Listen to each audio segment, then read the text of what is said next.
Good morning everyone. আশা করছি সবাই ভালো আছো, সুস্থ আছো, নিরাপদে আছো। তোমাদের পড়াশোনা নিশ্চয়ই ভালো যাচ্ছে। আমরা গত ক্লাসে ছিলাম আমাদের ইউনিট 4 লেসন 3 এর ফার্স্ট পার্টটা, যদিও একটাই লেসন আছে তোমাদের বুকে, কিন্তু তোমাদের আন্ডারস্ট্যান্ডিংয়ের সুবিধার্থে বা আমাদের রেকর্ডিংটা যেহেতু 20 মিনিটস টাইমের মধ্যে শেষ করতে হয়, সো একটা ক্লাসে পসিবল না দেখে বড় লেসনগুলোকে আমরা ভেঙে ভেঙে করব।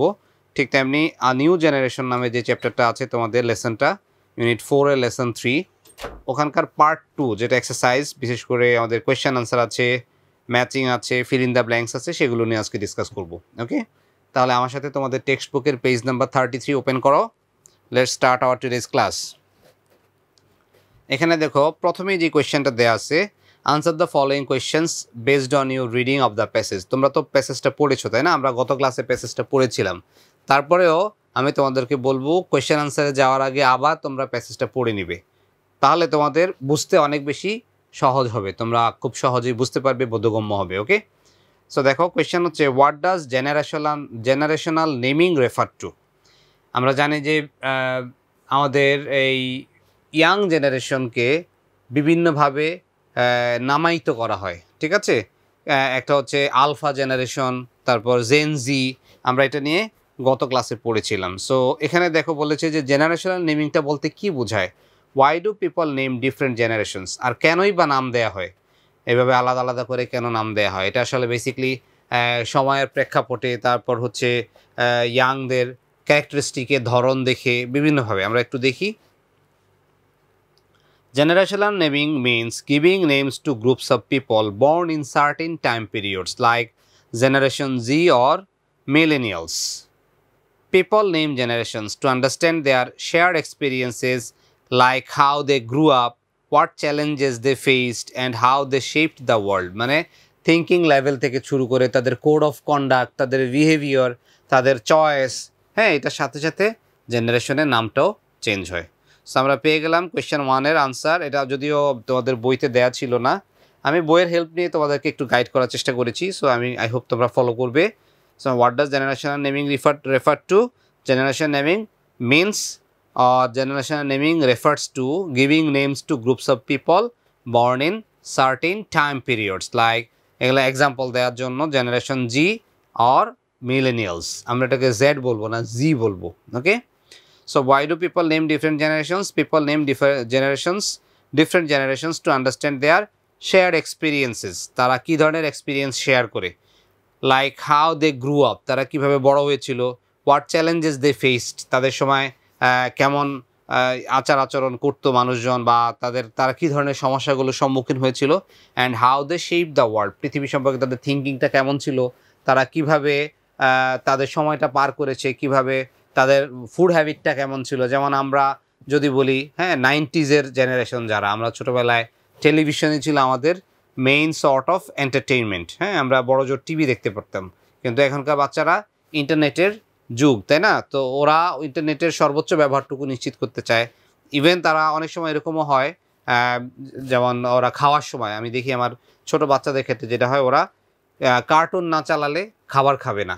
এমন এটাও হয় অনেক সময়, দেখা যায় বিভিন্ন জায়গায় যে মানুষ ওয়াশরুমে গেলেও মোবাইল ফোনটা সাথে করে নিয়ে যায়, যদিও এটা খুব ভালো একটা প্র্যাকটিস না।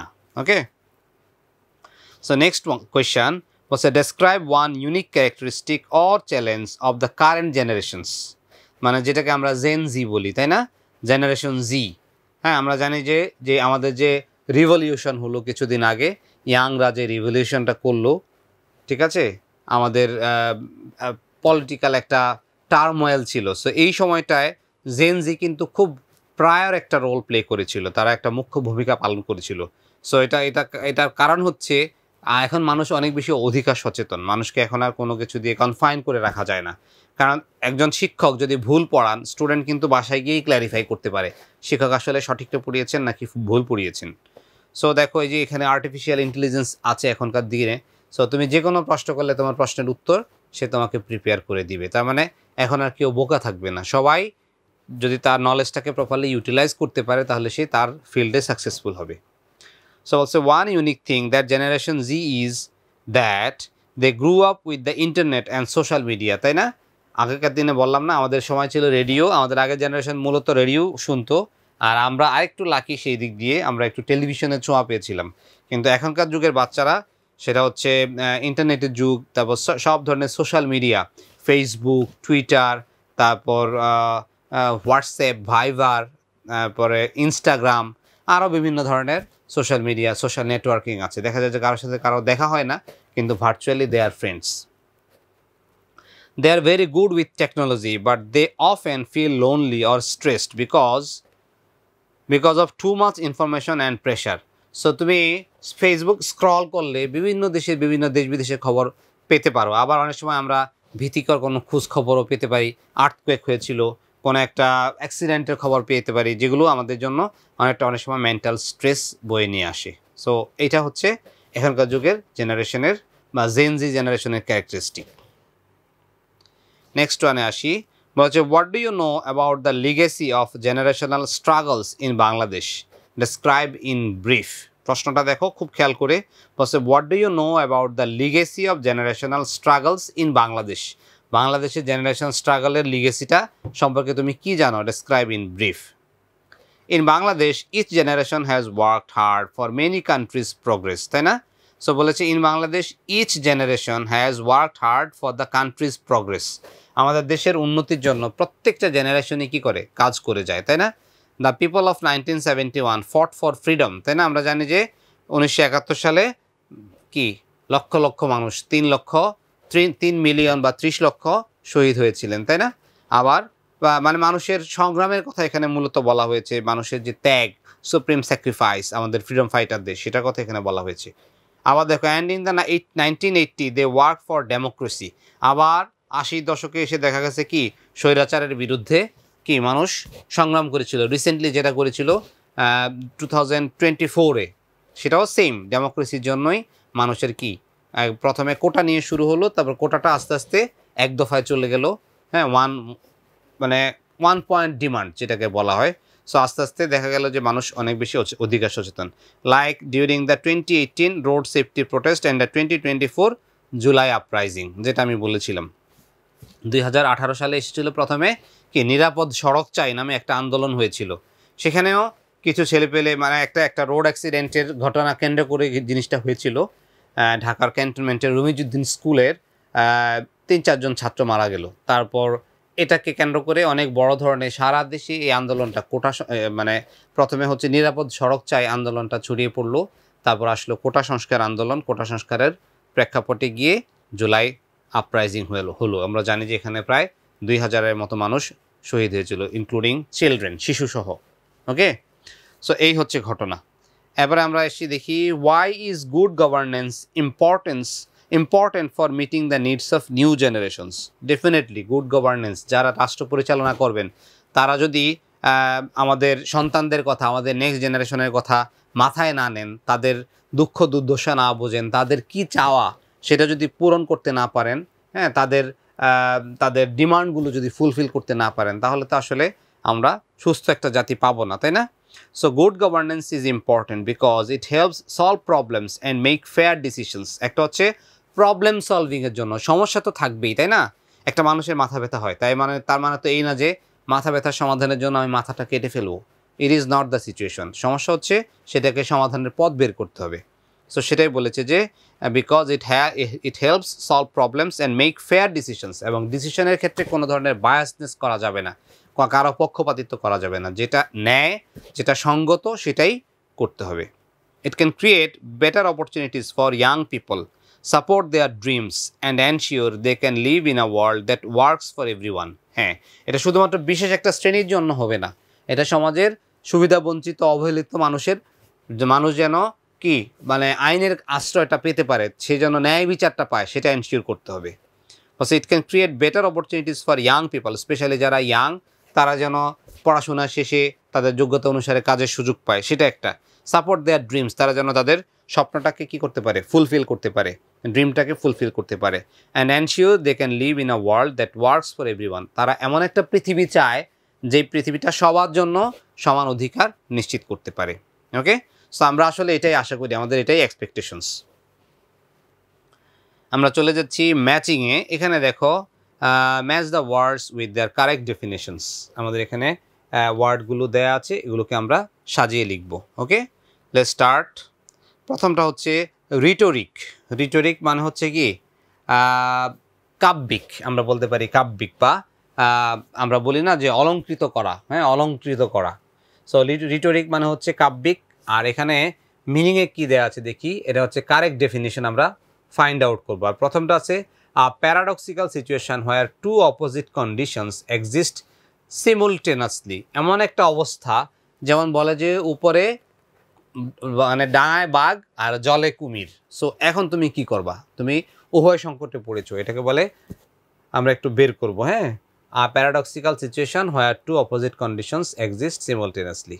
তারপরে আছে অটোক্রেসি। অটোক্রেসি মানে কি, মানে স্বৈরতন্ত্র যেটাকে বলা হয়, মানে সরকার প্রধান বা গভর্নমেন্ট যখন একজনের হাতে, সব রাষ্ট্রীয় ক্ষমতা যখন একজনের হাতে থাকে সেটাকে বলে অটোক্রেসি। ওকে, আর এখানে আছে the use of language to pursuit or influence often in a manipulative way. মানে এমনভাবে ল্যাঙ্গুয়েজটা ইউজ করব যেন একটা মানুষকে কি করা হয়, ইনফ্লুয়েন্স করা হয়, পারসুট করা হয়, রাজি করানো হয়।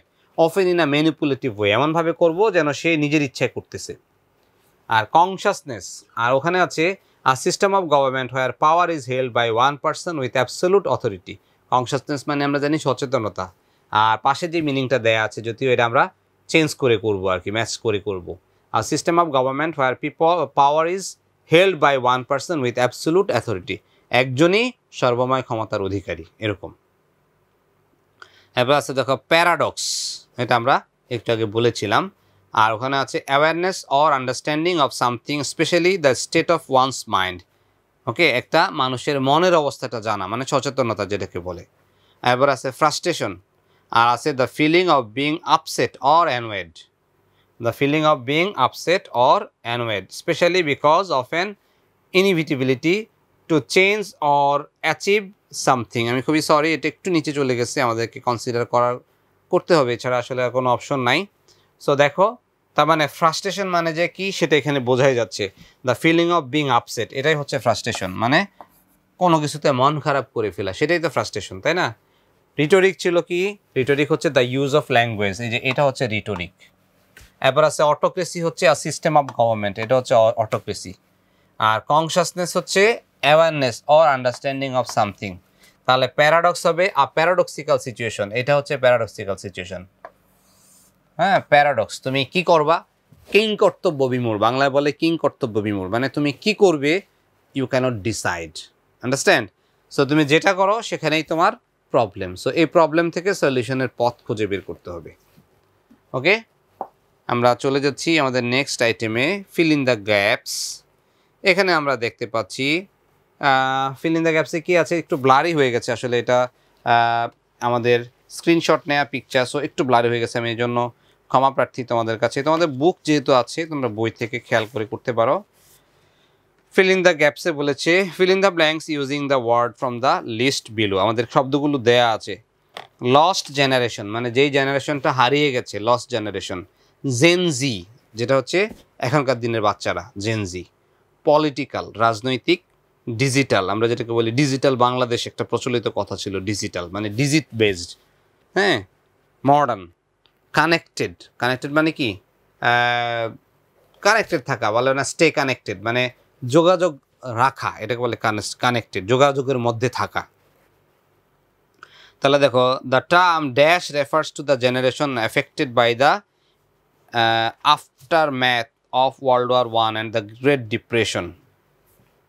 ওকে, বলেছে কি, the term dash refers to the generation affected by the aftermath of world war and the great depression. তার মানে এটাকে বলে লস্ট জেনারেশন, তাই না? আমরা এখানে পেয়েছিলাম, দেখি আমরা শুরুর দিকে যেটা ছিল মিলেনিয়ালস, তাই না? এবারে ছিল এক্স, এই যে এখানে দেখো, generation alpha, zoomers, millennials, generation X, baby boomers, silent generation. তার মানে এখানে কি আমাদের সাইলেন্ট কথাটা ছিল না। আচ্ছা, আমরা এটাকে বাদ দিয়ে পরেরটাতে যাই। Dash is the first generation to grow up entirely in the digital age. এটাই হচ্ছে কি, জেন জি, তাই না? 2 নাম্বারটা হচ্ছে জেন জি। আর the 2018 road safety protest marked a shift in dash awareness in in dash awareness for generation Z. তাহলে কি ধরনের অ্যাওয়ারনেস ছিল এটা? এটা ছিল political awareness. Okay, the July uprising of 2024 called for new methods to address the challenges of today's dash world, today's digital world. এটা হচ্ছে digital. R Gen Z experiences a paradox of being both hyper connected yet often কি yet often connected. ও এখানে বাকি রয়ে গেছে political, shift in political awareness, মানুষ রাজনৈতিকভাবে সচেতন হয়েছিল, পলিটিক্যাল। আর তাহলে এটা হবে কি, Gen Z experiences a paradox of being both hyper connected yet often connected, এটা হবে কানেক্টেড।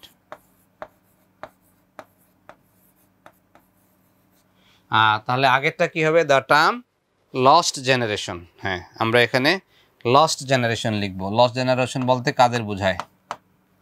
লস্ট জেনারেশন তোমাদের টেক্সট বুকের 34 পেজে আছে, পেজ নাম্বার 34-এ আছে।